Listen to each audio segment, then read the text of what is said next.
Greetings, welcome back to Black Bear News, where we are discussing climate change, abrupt climate change, things adjacent, and wanted to bring you more fossil fuel industry shenanigans. Most likely a repeat of things we already know, but worth talking about nonetheless. It's from The Guardian. From January 8th, 2020, how the oil industry has spent billions to control the climate change conversation. Activists say Democratic climate proposals won't be able to pass until lawmakers put a stop to oil companies trying to rebrand themselves. America's oil companies are trying to rebrand themselves as part of a solution to the climate crisis, launching a campaign to counter top Democrats' proposals to rapidly cut pollution from the power plants and cars that run on the industry's petroleum and natural gas. They say natural gas, a fossil fuel that emits heat-trapping carbon dioxide, is helping to slow climate disruption by providing an alternative to coal. It's cleaner, or something like that. We're taking our message of energy progress, oh, there's a doozy, to every corner of the country to show just what's at stake in Washington and in state capitals around the country, said Mike Summers, CEO of the oil trade group, the American Petroleum Institute, or API, on a press call announcing the plan. The campaign is part of a strategy in which the oil industry has funneled billions of dollars into its defense, threatening to outpace climate action advocates, say frustrated environmental activists, who are increasingly calling on Democrats in Congress to take a tougher line on the sector. Guess who wants to take a tougher line on the sector? But Summers depicted a dark future if a presidential candidate who wants to ban fracking for natural gas wins the 2020 election. Millions of jobs lost, hundreds of billions of dollars more for household energy costs in a global recession. However, opponents of the industry say the only path to significant U.S. climate action is through legislation, and that lawmakers won't be able to legislate unless they reveal how the industry has controlled the public dialogue around climate change, and put a stop to its misdeeds. Jeffrey Supran, a research associate who studies global warming politics at Harvard University, is urging House committees to demand more information from oil companies about their influence over public policy. Supran says obtaining corporate documents is one of the most important actions Congress could take to address the climate crisis. The reality is that as much as we know about fossil fuel interest denial and delay, we've really found those skeletons in the closet just by looking through a tiny keyhole. Everything we know is based on just a few hundred documents scrounged from various sources, Supran says. From my perspective, every indication of this evidence is once that closet door gets blown open, the skeletons are going to come tumbling out. That's great, but I don't know how that really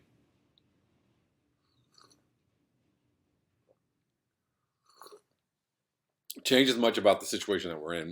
Maybe it just creates bad press, a bad look for the oil industry, so that further weakens their position. Walking through Washington's national airport this holiday season, travelers saw a type of advertisement that is becoming more mainstream.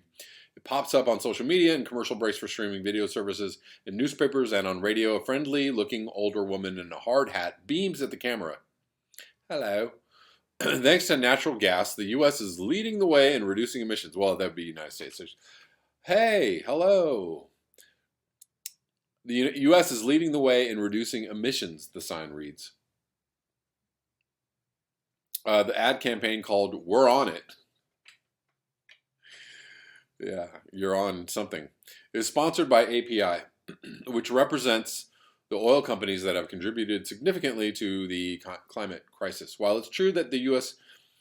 climate pollution is declining in large part because of the switch from coal to natural gas, scientists say far more drastic action is needed to slow climate change, and forecasts show natural gas threatening continued progress.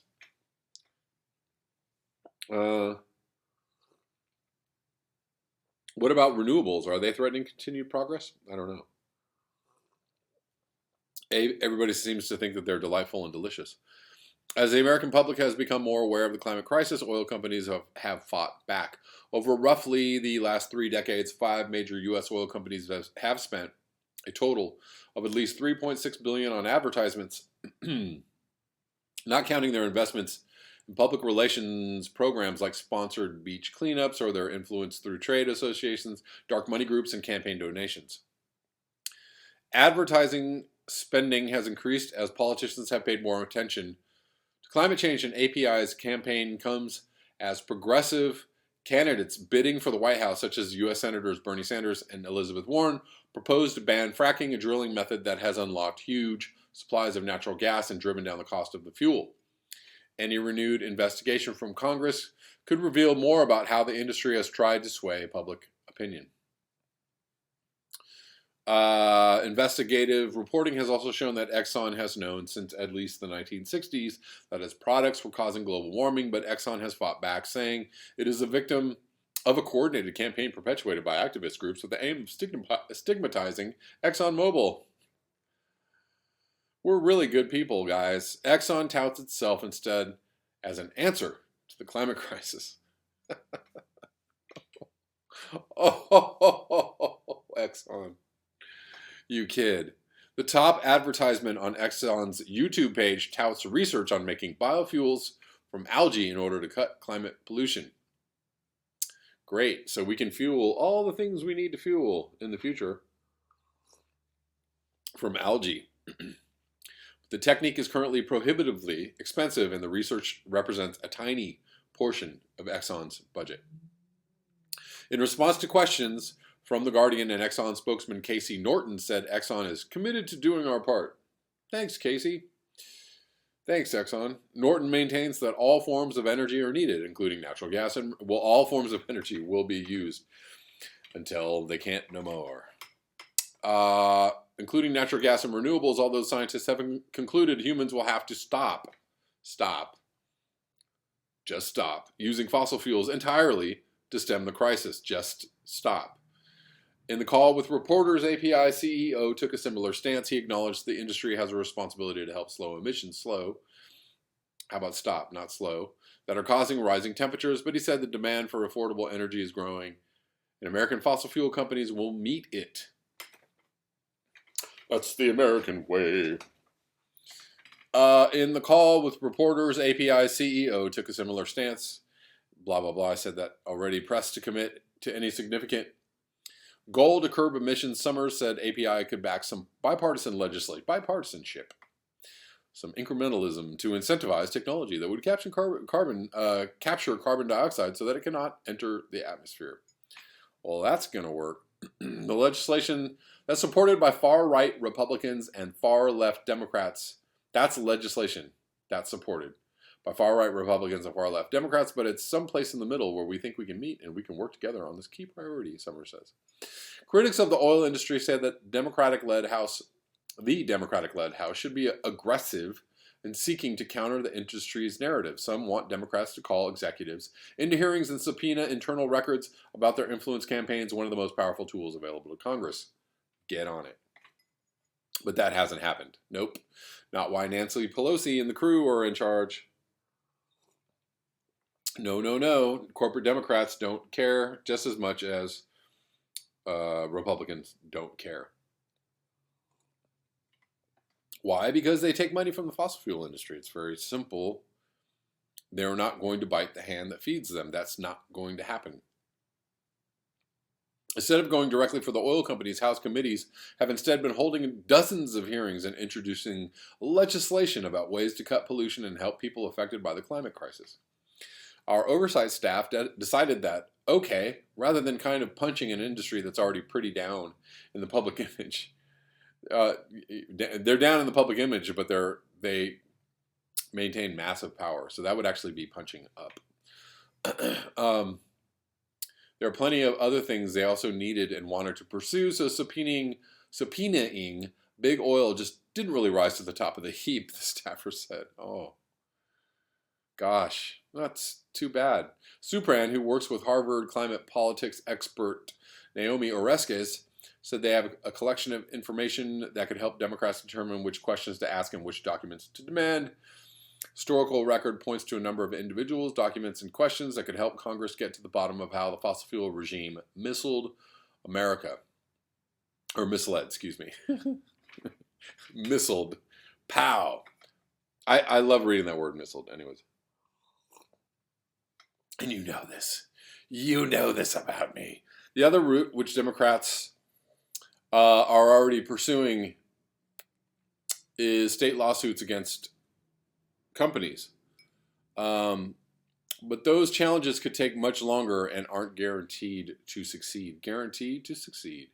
Robert Bruhl, a visiting professor of environmental sociology at Brown University, who co-authored the research tallying oil spending on ads, said the findings are just the tip of the iceberg. Bruhl has previously found that more than $2 billion was spent lobbying Congress on climate legislation between 2000 and 2016.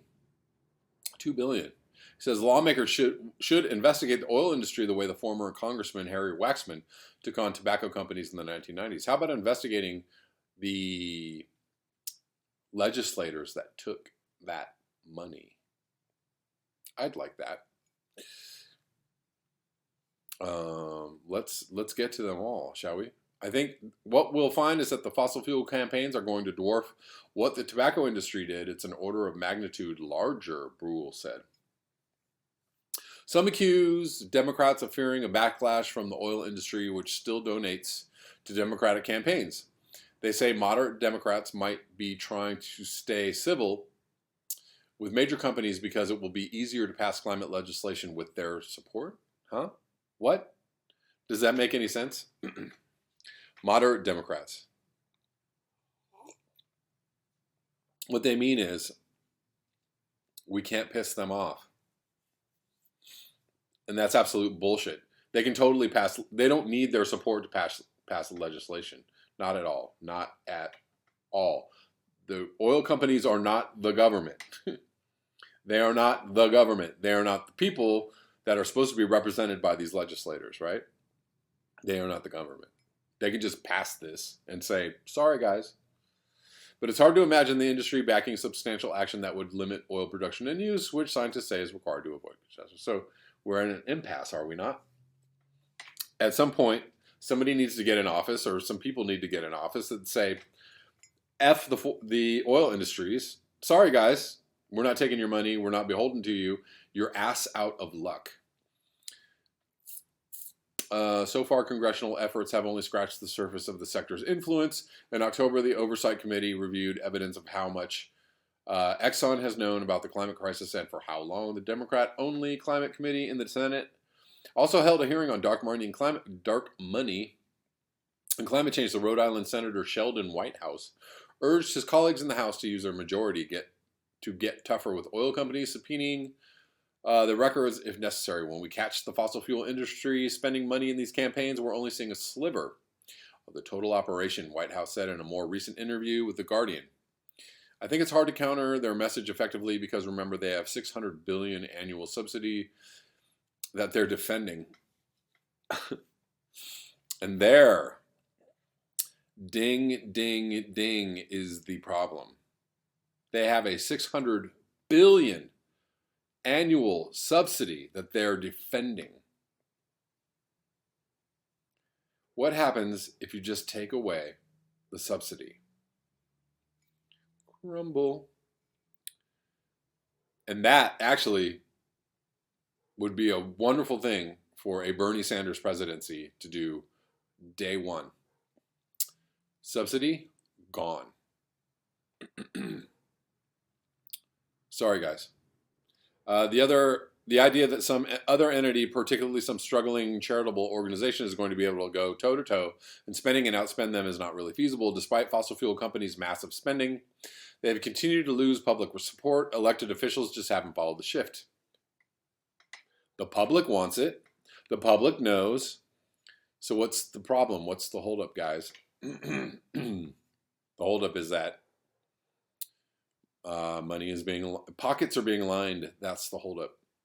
Despite fossil fuel companies' massive spending, they have continued to lose public support. We already know that. Majority, 60% of Americans want to dramatically reduce fossil fuel use in 10 or 20 years, according to Gallup. Between 2013 and 2019, the percentage of people who wanted to emphasize oil production has dropped from 46% to 28%. Keep going. Absolutely keep going with that 60% of Americans. And go ahead and dramatically reduce that fossil fuel use yourselves. Imagine if the demand dropped suddenly or precipitously, so much so that the companies are like, we can't, we're screwed. If you take climate change seriously, then you have to think about what your path is to getting a serious climate bill. White House said, and the path to a serious climate bill requires disabling the fossil fuel industry's obstruction apparatus. That has been the thing that has prevented that from happening. File this under things we already know. But, you know, it's good to get a little angry over that. I'm you know, I vacillate between pretty pissed off and fuming, screaming at the sky. Nobody's around, or even if somebody's around, I don't know. Saw this on ye old Facebook. Kevin Hester posted this. Excuse me. This is from yesterday, January 20th. UN Biodiversity Chief, humans risk living in an empty world with catastrophic consequences. Living in an empty world. Just ponder that for a moment. Talk is cheap, says the acting executive secretary of the United Nations Convention on Biological Diversity, who begged governments around the world to make sure that 2020 is not another year of conferences and empty promises, but instead is the year to take decisive action to stop the mass extinction of wildlife and the destruction of habitat-sustaining ecosystems, as The Guardian reported. Acting Executive Secretary Elizabeth Mrema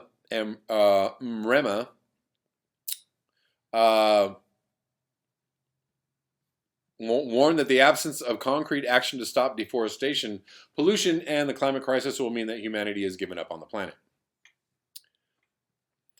Mrema, who grew up in Tanzania near Mount Kilimanjaro, has seen the streams near her childhood home dry up, turning a fertile forest into bare land, she said to The Guardian. Her stark assessment of an empty world came just ahead of the Davos World Economic Forum. I'm sure they're all sitting around talking very seriously about climate change. And, you know, their new $15, $20 million bunkers they all just bought. The climate crisis is expected to take center stage. The World Economic Forum said this year that climate-related risks overshadow all other risks, and it placed loss of biodiversity as the third biggest risk to the world, ahead of infectious diseases, terrorism, and war between countries. Okay.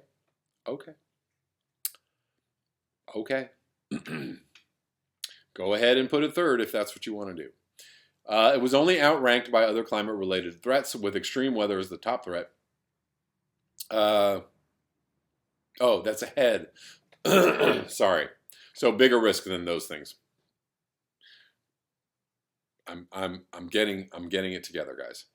It was only outranked by other climate-related threats, with extreme weather as the top threat. Okay, followed by a failure to adapt and mitigate the climate crisis, according to the World Economic Forum. For the first time in the history of the Global Risks Perception Survey, environmental concerns dominate the top long-term risks by likelihood among members of the World Economic Forum's multi-stakeholders community, according to the executive summary of the forum's 2020 Global Risks Report. Mrema is tasked with creating an international agreement to protect nature on the scale of the 2015 Paris Agreement. She noted in urgency that the disappearance of coral reefs, rainforests, and other life-supporting ecosystems will lead to an empty world and have catastrophic consequences for societies, according to The Guardian. People's lives depend on biodiversity in ways that are not always apparent or appreciated. Or we just don't appreciate, and we don't. and we don't. But it's funny. Human health ultimately depends on ecosystem services, the availability of fresh water, fuel, food sources, all these prerequisites for human health and livelihood, she said to The Guardian in an exclusive interview. Scientists have warned that human activity is fueling the sixth mass extinction in history as animals and plants are disappearing at rates tens to hundreds of times faster than at any point in the last 10 million years. In fact, researchers predict that nearly 1,000 species will be lost over the next century and animal size will decrease 25% as conditions favor smaller, more adaptable animals. Hint, that probably won't be us. In October, governments will meet in China to formalize an agreement on protecting biodiversity. Okay, the draft proposal released last week calls for a modest commitment to protect at least 30% of the planet. Okay, controlling invasive species and reducing pollution from plastic waste, according to the draft from the Convention on Biological Diversity, as The Guardian reported. And Marema, excuse me, told The Guardian she hopes the attendees will negotiate a far more rigorous and ambitious agreement. However, if this modest one fails, the consequences will be dire. As opposed to if they actually enact a modest program in which the consequences will still be dire.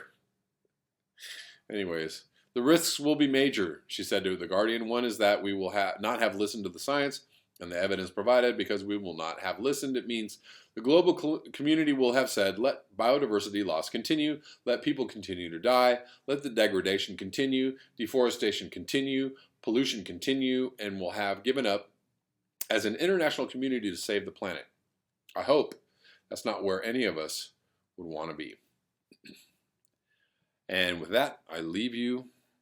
I bid you adieu. Thank you for your eyes, your ears, and your conscience. If you'd like to support this channel, you can do so at the links below in the description box. Until next time.